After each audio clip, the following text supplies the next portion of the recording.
할렐루야. 아멘. 오늘 거룩하고 복된 주일 아침에 하나님 전에 예배하러 나온 사랑하는 여러분 모두에게 하나님의 은혜와 사랑과 은총이 충만하게 임하시기를 주님의 이름으로 축원합니다. 아멘. 오늘은 누가복음 24장 36절로 49절 말씀을 통해서 예수 부활의 확실한 증거, 이런 제목으로 말씀을 증거할 때 많은 은혜를 받기를 바랍니다.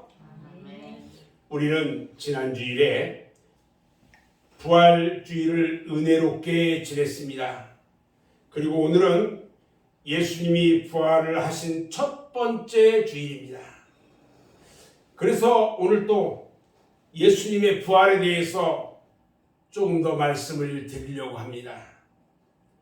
예수님께서요, 이 세상에 오셔서 33년 동안 행하신 일과 또 말씀하신 한마디 한마디 말씀과 또 예수님이 당하신 일은 어느 것 하나라도 그 의미와 목적이 뚜렷하다는 것입니다. 목적이 없거나 의미가 없는 것은 하나도 없어요. 그래서 부활이야말로 그 목적과 의미가 얼마나 확실한 것일까를 우리가 알 수가 있어요. 그래서 오늘은 예수님이 부활을 하신 후에 제자들을 찾아오셔서 두려움과 공포에 떨고 있는 제자들에게 평강을 주시고 또 사명을 주시는 말씀을 통하여 함께 은혜를 받으려고 합니다. 이 시간 마음을 다하고 뜻을 다하여 신령과 진정으로 예배를 드리면서 여러분들의 마음으로 활짝 열고 말씀을 사모하며 은혜를 충만히 받기를 주님의 이름으로 축원합니다. 부활하신 주님이요, 공포에 떨고 있는 제자들을 찾아오셔서 평강의 축복을 주셨어요. 오늘 본문 36절 말씀을 보면 예수께서 친히 그들 가운데 서서 이르시되 너희에게 평강이 있을지어다 이렇게 말씀하시고, 또 요한복음 20장 19절에도 보니까 이날 곧 안식 후 첫날 저녁 때에 제자들이 유대인들을 두려워하여 모인 곳에 문들을 닫았더니 예수께서 오사 가운데 서서 이르시되 너희에게 평강이 있을지어다 이렇게 말씀하셨다고 했어요. 예수님은요, 항상 여러분들에게 평강 주시기를 원하십니다. 아멘. 부활하신 주님께서 제자들에게 나타나셔서 너희에게 평강이 있을지어다 하신 이 말씀은요, 예수를 믿고 예수님의 뜻대로 사는 사람들은 두려움이나 근심이나 공포에 떨지 말고 항상 평안해라 이 말씀인 것입니다. 성경을 보면요, 예수님은 공생의 기간 중에 항상 두려워하지 말라고 말씀을 하셔요.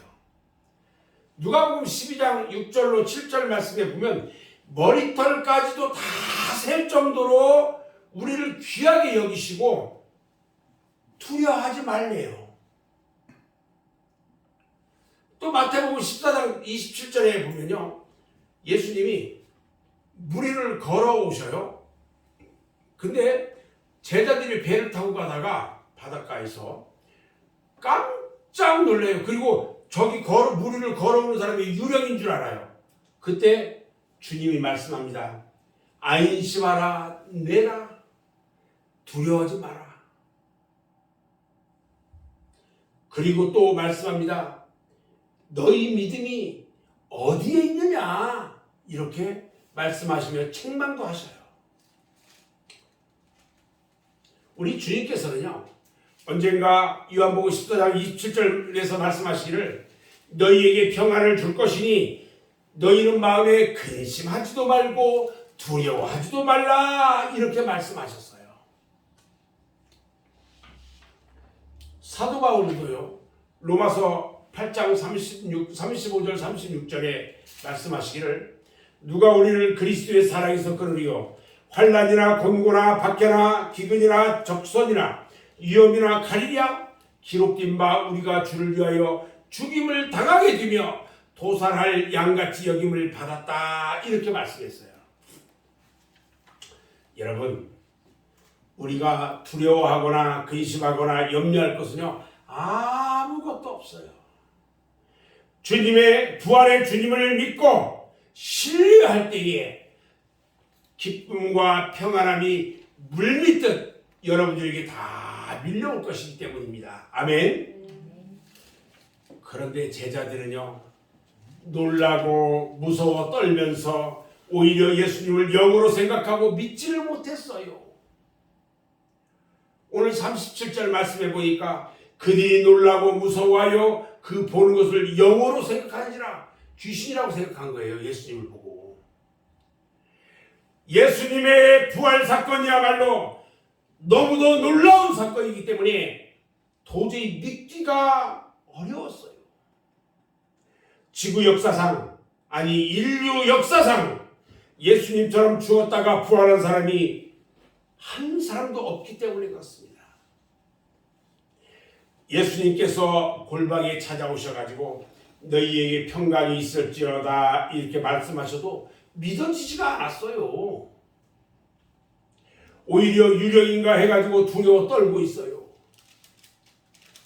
요한복음 20장 말씀을 보면요, 부활하신 예수님이 골방 속에 숨어있는 제자들에게 나타납니다. 그리고 너희에게 평강이 있을지어다 이렇게 말씀하셨는데, 그때 예수님 제자 중에 도마가 그 자리에 없었어요. 그 후에 예수님을 만났던 그 제자들이 나중에 온 도마에게 예수님이 부활하셨다는 사실을 다 이야기를 해요. 그러자 도마가 뭐라고 얘기하냐면, 내가 예수님 그 손에 못자국을 보고 내 손가락을 그 못자국에 넣고 내 손을 예수님의 창에 찔렸던 옆구리에 넣어보지 않고는 믿지를 못하겠다. 그렇게 말을 하고 나서 8일이 지났어요. 8일이 지나서 예수님께서 모든 제자들과 함께 모인 자리에 나타나셨어요. 그리고 그 제자 도마에게 손을 보여주면서 만져보라고 말합니다. 그리고 도마에게 너는 보고 본 고로 믿느냐? 보고 네가 이것을 봐야만이 믿느냐? 보지 않고도 믿는 자가 복이 있느니라 이렇게 말씀하셨어요. 여러분, 보지 않고도 믿는 자가 복이 있는 것입니다. 아멘. 또요, 예수님은요, 믿음이 없는 제자들을 책망합니다. 오늘 본문 38절 말씀에 보니까 예수께서 이르시되 어찌하여 두려워하며 어찌하여 마음에 의심이 일어나느냐 이렇게 말씀합니다. 우리 기독교는요, 믿음의 종교예요. 믿지 못하고 의심하기 시작하면 성경 66권 어느 한 절도 믿을 수가 없어요. 야고보서에 보면요, 야고보서 1장 6절로 8절 말씀에 보면 오직 믿음으로 구하고 조금도 의심하지 말라. 의심하는 자는 마치 바람에 밀려 요동하는 바다 물결 같으니 이런 사람은 무엇이든지 주께 얻기를 생각하지 말라. 두 마음을 품어 모든 일에 정함이 없는 자로다 이렇게 말씀하셨어요. 그리고 히브리서 11장 6절에서 말씀하시기를 믿음이 없이는 하나님을 기쁘게 못한다고 말씀하셨어요. 여러분, 믿음은요 금보다도 귀해요. 믿음으로 우리가요 의롭다함을 얻게 된다고 말씀하셨어요. 로마서 14장 23절에서 믿음으로 하지 않는 것은요 죄라고 했어요. 여러분, 믿음으로 하지 않으면 죄예요. 하박국서 2장 4절에서도 보면요, 하박국 선지자가 오직 의인은 뭘로 산다고요? 믿음으로 말미암아 살리라 이렇게 말씀하셨어요. 오늘 예수님께서 고기 잡는 어부들에게 반드시 고기가 있어야 한다고 합니다. 여러분, 농사 짓는 농부는요 1년간의 수고의 결실을 언제 얻어요? 가을에 얻어야 돼요. 직장인들은요 한 달 동안 열심히 일한 대가를 뭘로 받아요? 월급으로 받아요. 그렇기 때문에 우리 믿는 성도들에게는요 믿음이 있어야 되는 거예요. 예수님은 병자를 고치실 때요, 병자 본인이든지 아니면 데리고 온 사람이든지 또는 병자의 부모든지 그들의 믿음을 보시고 고쳐주셨어요. 마태복음 9장 2절에 보니까요, 가버나움에서 4사람이 중풍병자를 데리고 와요. 예수님께 데리고 와서 너무나 사람이 많아가지고 예수님께 데리고 갈 수가 없으니까 지붕 위를 뚫어요. 뚫고 거기다가 달아서 내려요, 의자를. 그때 예수님께서 말씀합니다. 저들의 믿음을 보시고 중풍병자에게 이르시되 소자야 안심하라, 작은 자야 안심하라, 네가 죄 사함을 받았느니라. 할렐루야. 또 마가복음 5장 34절의 말씀에 보면요, 12년 동안 혈루병을 앓던 여인이 예수님의 옷을 만졌을 때에 딸아, 네 믿음이 너를 구원하였으니 평안히 가라, 네 병에서 누워 건강할지어다, 이렇게 말씀합니다. 또 마태복음 9장 29절에 보니까요, 여리고성의 바디메오가, 소경 바디메오가 네 믿음대로 되라고 하시니까 그 눈이 번쩍 떠졌어요. 여러분, 성도들에게는요, 믿음이 자본이에요. 자본. 믿음 없이는 아무것도 할 수가 없습니다. 예수님은요, 누가복음 17장 6절에서 말씀하시기를 너희에게 겨자씨 하나마다 믿음이 있었더라면 이 뽕나무대로 뿌리가 뽑혀 바다에 심겨라 하였을 것이요 그것이 너희에게 순종하였으리라, 이렇게 말씀합니다. 예수님은요, 풍랑을 보고 무서워 떠는 제자들에게 어찌하여 이렇게 무서워하느냐, 너희가 어찌 믿음이 없느냐고 책망하셨어요. 그런데 예수님의 제자들은요, 예수님이 부활하신 것을 보고 듣고 만져보았음에도 믿음 없는 행동을 했던 거예요. 그래서 우리 주님께서는요, 손과 발을 보여주시면서 만져보라고 하셨어요.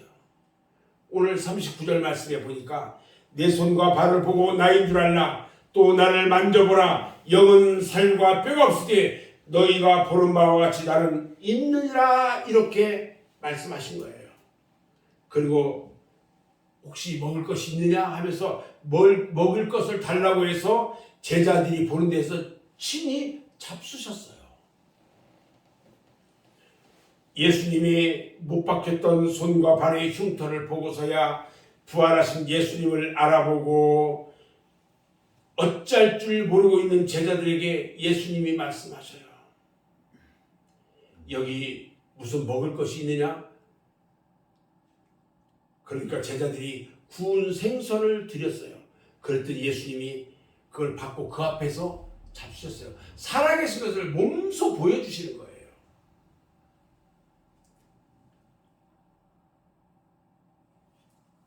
내가 너희와 함께 있을진데 너희에게 말한 바를 기억하라고 우리 주님은 말씀하십니다.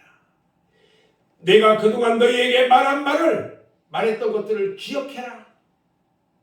오늘 본문 44절에 보니까요, 또 이르시되 내가 너희와 함께 있을 때에 너희에게 말한 바 곧 모세의 율법과 선지자의 글과 시편의 나를 가르쳐 기록된 모든 것이 이루어져야 하리라 한 말이 이것이라, 이렇게 말씀합니다. 구약 성경에 보면요, 예수님에 대해서 여러 가지로 예언이 되어 있어요. 구약 성경은 크게 3가지로 나눌 수 있어요. 구약 성경은 하나는 율법서예요. 그리고 2번째는 선지서, 3번째는 시가서, 이렇게 3가지로 구약 성경을 나눌 수가 있는데, 율법서는 무엇을 율법서라고 하느냐? 그리스도에 대한 탄생의 기초가 기록되어 있는 성경을 율법서라고 얘기를 해요. 그리고 선지서는 그리스도에 대한 고난의 기록이 기록되어 있어요. 그리고 시가서에는요, 그리스도에 대한 찬양과 열망이 기록되어 있어요.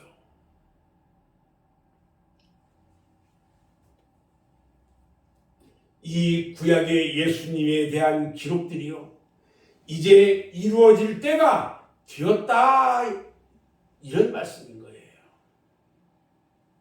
예수님께서는 이미 오래전부터 십자가의 고난을 받으실 것과 고난받은 후에 3일 만에 부활하실 것을 수차례에 걸쳐서 말씀하셨어요. 마태복음 17장 22절 23절에 보면 그 내용이 기록되어 있는데, 갈릴리에 모일 때에 예수께서 제자들에게 이르시되 인자가 장차 사람들의 손에 넘겨져 죽임을 당하고 제3일에 살아나리라 하시니 제자들이 매우 근심했다, 이렇게 기록되어 있어요. 그러나 당시 예수님을 따르는 제자들이나 여인들이나 그 누구도 이 말씀을 귀담아 듣지 않았다는 것이에요. 그래서 저들은 예수님이 십자가에서 비정하게 죽자 모두들 실망하고 골방 속에 숨어 들어가 있었고요, 고향을 찾아 엠마오로 간 사람들도 있었다는 거예요. 예수님의 그 말씀에 조금이라도 정신을 차리고 듣고 깨달았다면 부활의 아침을 그들은 소망 중에 기다렸을 거예요. 우리 예수님께서는요, 제자들에게 그리고 마지막 명령을 내렸어요. 부활하신 예수님께서 승천하시기 전에 제자들에게 명령하신 말씀은 두 가지로 생각해 볼 수가 있는데, 명령이라는 것은요, 안 할 수도 없고 또 게으름 부릴 수도 없는 것이 명령이에요. 부탁이나 협조사항은요, 거절할 수도 있고 안 할 수도 있어요. 그러나 예수님이 마지막 제자들에게 명령하신 이 말씀은 목숨 걸고 반드시 수행해야 할 사명인 거예요. 그래서 그들이 성령 받은 뒤에 제자들은 예수 부활을 증거하다가 잡혀가서 모진매를 맞고 위협을 당했는데, 예수 이름으로 아무 사람에게도 말하지 못하게 하고 예수 이름으로 말하지 말고 가르치지도 말라고 대제사장들이나 서기관들이 협박했지만, 베드로와 요한이 하나님 앞에서 너희의 말을 듣는 것이 하나님의 말씀을 듣는 것보다 옳은가 판단하라. 우리는 보고 들은 것을 말하지 아니할 수 없다, 이렇게 담대하게 대답했던 것을 우리는 사도행전에서 볼 수가 있는 것입니다. 그러면서 너희는 이 모든 일의 증인이 되라고 하셨어요. 오늘 본문의 48절 49절 말씀을 보면요, 너희는 이 모든 일의 증인이라. 볼지어다 내가 내 아버지께서 약속하신 것을 너희에게 보내리니 너희는 위로부터 능력으로 입혀질 때까지 이 성에 머물라 하시니라고, 이렇게 기록되어 있어요. 그러므로 우리 그리스도를 믿는 성도들은 예수 부활의 증인입니다. 아멘. 무엇에 대한 증인이에요? 바로 주님의 십자가와 부활에 대한 증인인 것입니다. 우리는 만천하의 복음을 전하고 증거해야 할 사명이 우리에게 있는 것을 깨달아야 합니다. 그래서 사도행전 1장 8절에 있는 말씀처럼 오직 성령이 너희에게 임하시면 너희가 권능을 받고 예루살렘과 온 유대와 사마리아 땅 끝까지 이르러 내 증인이 되라고 말씀하셨던 것입니다. 여러분, 기독교인이 된다는 것은요, 주님의 십자가의 고난과 부활과 승천의 증인이 되는 것을 말합니다. 그러나 오늘날의 기독교인 중에는요, 자신이 기독교인이 된다는 것을 잘 모르는 사람이 있어요. 많은 사람들이 예수 믿고 자신이 구원받은 것으로 만족하는 사람이 많이 있는데, 진정한 기독교인은요, 자신이 받은 구원을 많은 사람들에게 증거하는 사명을 감당하는 것입니다. 여러분, 그렇지만 증인이 된다는 것은요, 쉬운 일이 아니에요. 우리가 신실한 예수님이 증인이 된다면 그 사람에게는 많은 핍박과 고난이 따르게 됩니다.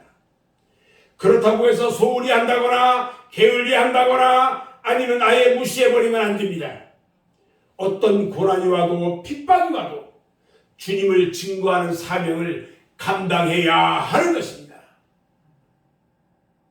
그러면 주님의 증인이 되려면 어떻게 해야 할까? 그리스도의 증인이 되려면요, 박해를 각오해야 하고요, 어려움이 다가올 때에 놀라지 말아야 합니다. 주님의 증인이 되려면 많은 반대 세력들이 다가옵니다. 그 반대 세력들이 믿지 않는 사람이 될 수도 있고 혹은 믿는 사람이 될 수도 있어요. 때로는 자기 집안의 가족들이 될 수도 있어요. 이와 같은 고난을 감수해야 되는 것입니다. 그리고요, 그리스도의 증인이 되려면 고난과 핍박을 이기는 방법도 알아야 돼요. 어떻게 해야 고난을 이길 수가 있을까요? 그것은 먼저 고난과 핍박에 대해서 마음의 각오를 단단히 해야 합니다. 미리 각오한다는 것은요, 평생의 믿음 생활을 성실히 하는 것을 말합니다. 입으로만 주여 주여 하는 것이 아니라 하늘에 계신 하나님 아버지의 말씀대로 행하는 믿음을 말하는 것입니다. 평소에 신앙생활을 철저하게 하지 못한 사람은요, 시험과 환난이 닥쳐오면 믿음의 뿌리가 없기 때문에 흔들리고 넘어져서 뽑히고 말아요. 신앙의 뿌리가 든든하기 위해서는 평소에 믿음의 훈련을 잘 해야 하는 것입니다. 그리고요, 능력 받을 때까지 예루살렘을 떠나지 말라고 하셨거든요. 주님께서는요, 제자들에게 약속하신 성령을 주실 때까지 예루살렘을 떠나지 말고 기다려라 말씀하셨어요. 제자들은요, 혹여라도 병정들이 자기를 잡으러 올까봐 두려움에 떨고 있었어요. 부활하신 예수님을 보고도 의심하는 제자가 있었어요. 그렇기 때문에 제자들은요, 성령을 받아야 했습니다. 성령을 받아야 예수님의 부활의 증인이 될 수가 있습니다. 예수님께서 우리 인간의 모든 죄를 담당하시고 십자가에서 죽으시고 3일 만에 부활하셨으며 승천하신 것을 증거한다는 것은 인간의 힘으로 되지 않아요. 이것은 오직 성령의 능력을 받아야만 하는 것입니다. 아멘. 그러면 어떻게 해야 성령을 충분히 받을 수 있을까요?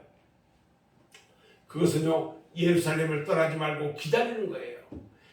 다시 말하면 교회를 떠나지 말고 교회 안에서 간절한 마음으로 사모하고 기도하면서 기다리는 거예요. 예루살렘이 어디입니까? 바로 교회예요.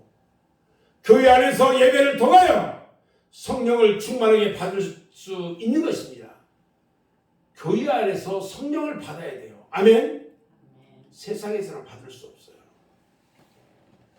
저는 이제 오늘 말씀을 마무리하려고 하는데요, 주님의 말씀을 듣고 순종해서 충성하는 성도들은요, 반드시 하나님의 은총과 축복을 내려주십니다. 하나님께서. 이제는 두려워하지 말고요, 부활하신 예수를 믿고 오직 말씀대로 살아야 합니다. 하나님은요, 믿음대로 이루어 주시고요, 또 행한 대로 갚아주시고요, 심은 대로 거두어 주시는 거예요. 세상에서는요, 부모의 말을 잘 안 들으면 뭐라고 해요? 불효자식이라고 해요. 직장에서 상관의 명령을 안 들으면 뭐라고 해요? 하극상주라고 해요. 군대에서 상사의 명령을 거절하면 명령 불복종의 죄를 받고 처벌을 받습니다. 그런데 하물며 우리의 죄를 위하여 대신 피 흘려 죽으신 우리의 구세주 메시아 예수님의 마지막 분부를 거역한다면 어찌 믿는 성도라고 할 수가 있을까요?